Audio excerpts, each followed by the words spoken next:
California. Trustee Norton, will you please convene the Committee on Governmental Relations?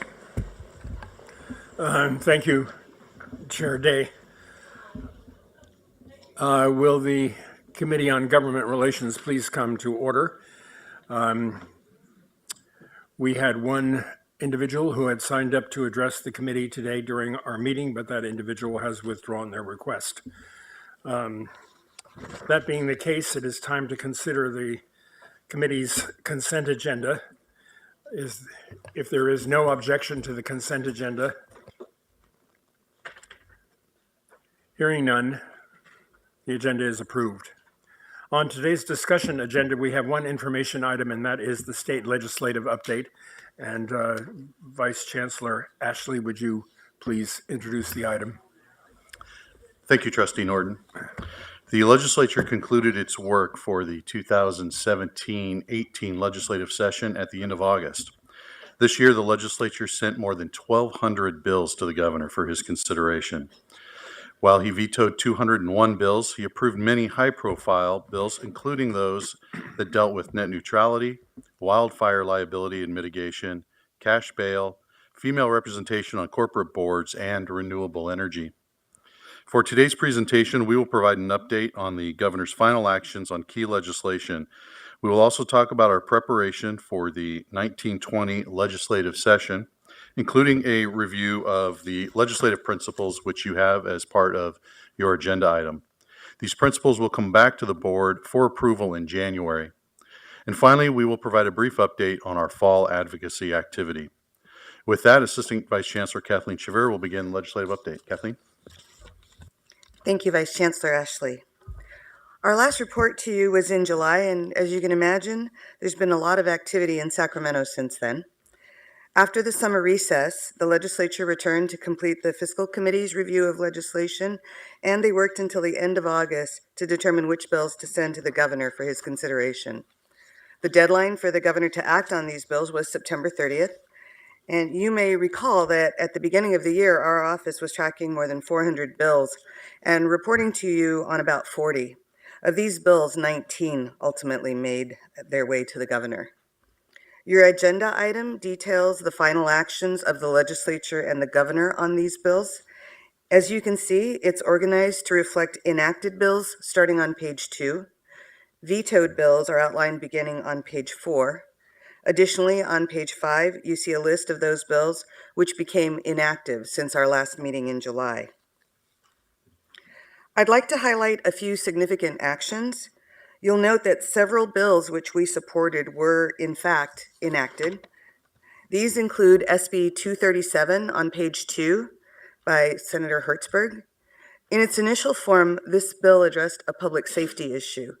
This last summer, it was amended to require the Public Utilities Commission to increase the current cap on direct access energy agreements.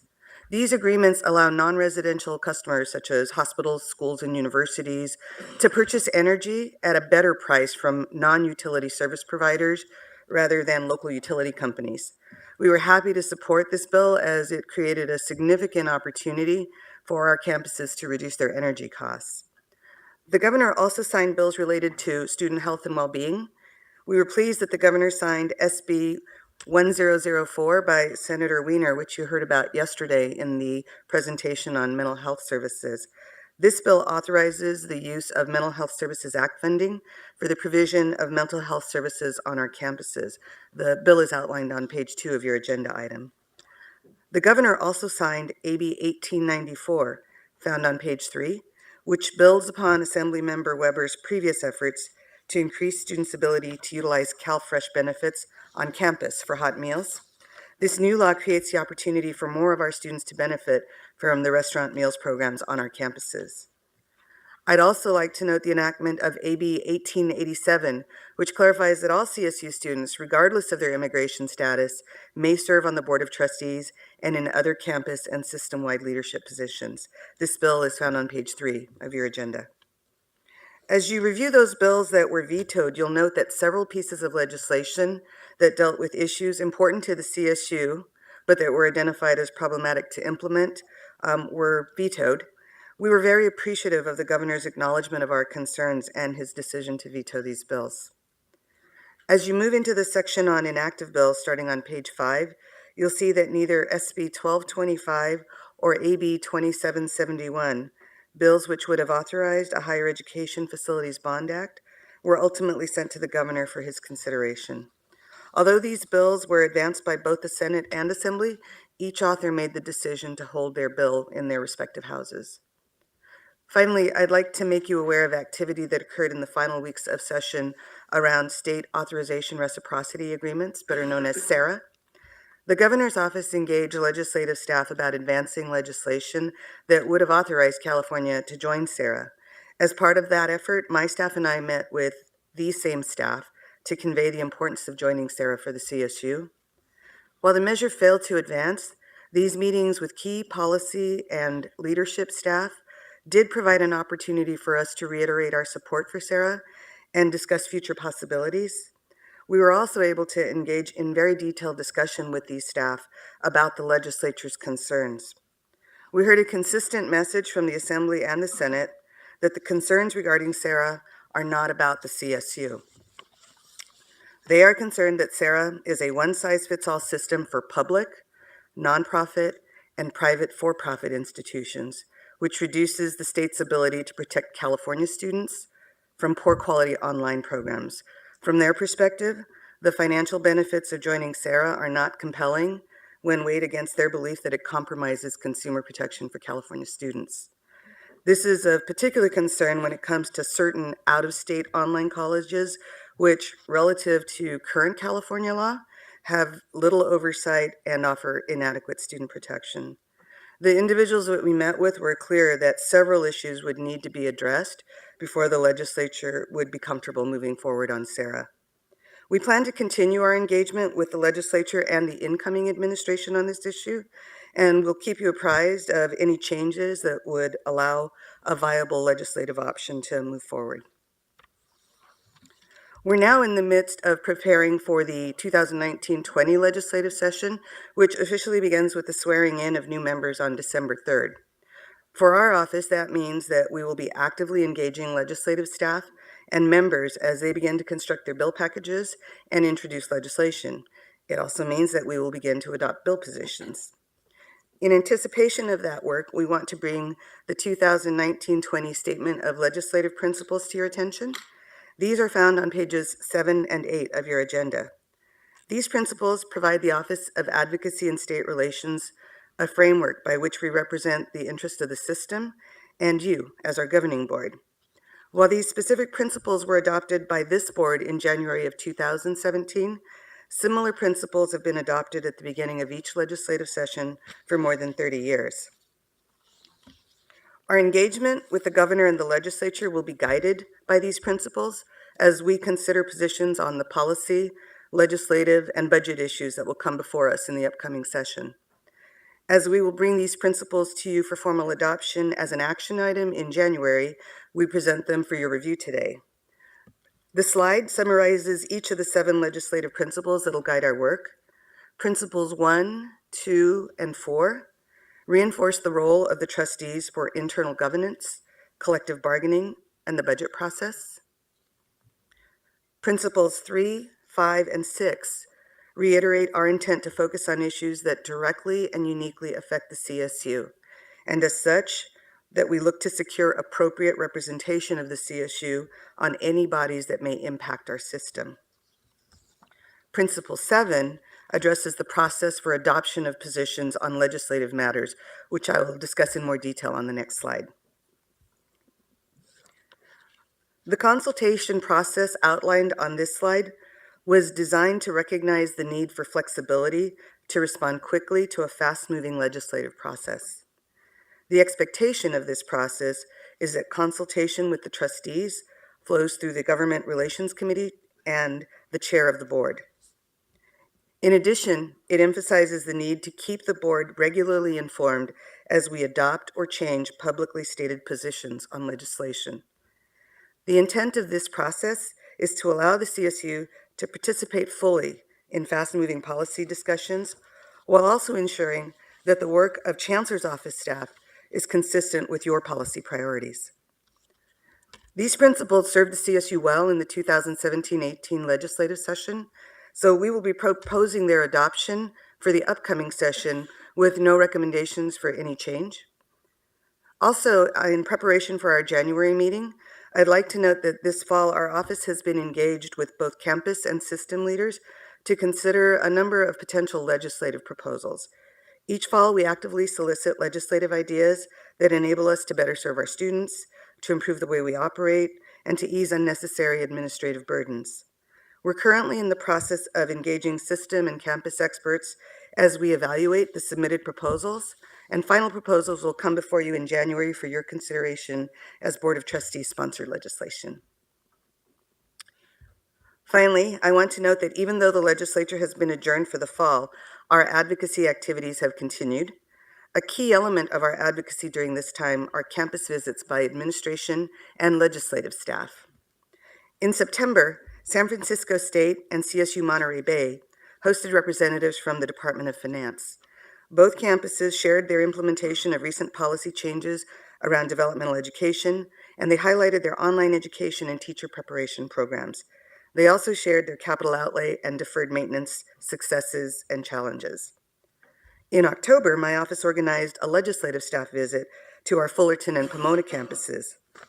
The photo that you see on this slide shows our Cal Poly Pomona students sharing information with legislative staff about their involvement in hands-on learning as they prepared this year's float for entry in the California Tournament of Roses parade.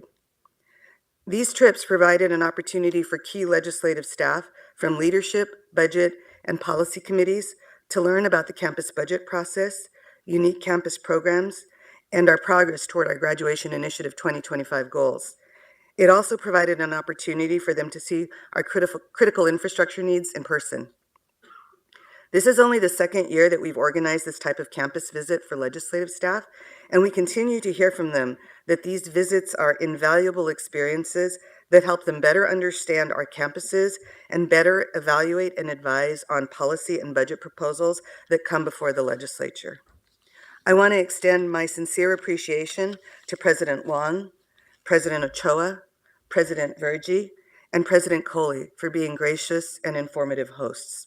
The feedback that we got from legislative staff was outstanding. They appreciated and learned so much from these visits. As I conclude my presentation, I want to note that my staff and I have been hard at work developing our budget and legislative advocacy strategy for the coming year. And a continuous element of this strategy is our partnership with our campuses. In support of this partnership, this week, my office is hosting our annual training conference for campus legislative liaisons at CSU San Marcos. Our campus advocates will have the opportunity to engage with ASR staff and political and policy experts as we prepare for the coming legislative year. They will also have the opportunity to engage with leaders from CSSA and the Academic Senate around advocacy partnerships. These are just some initial steps as we prepare for what we hope will be another effective and successful year of budget and legislative advocacy.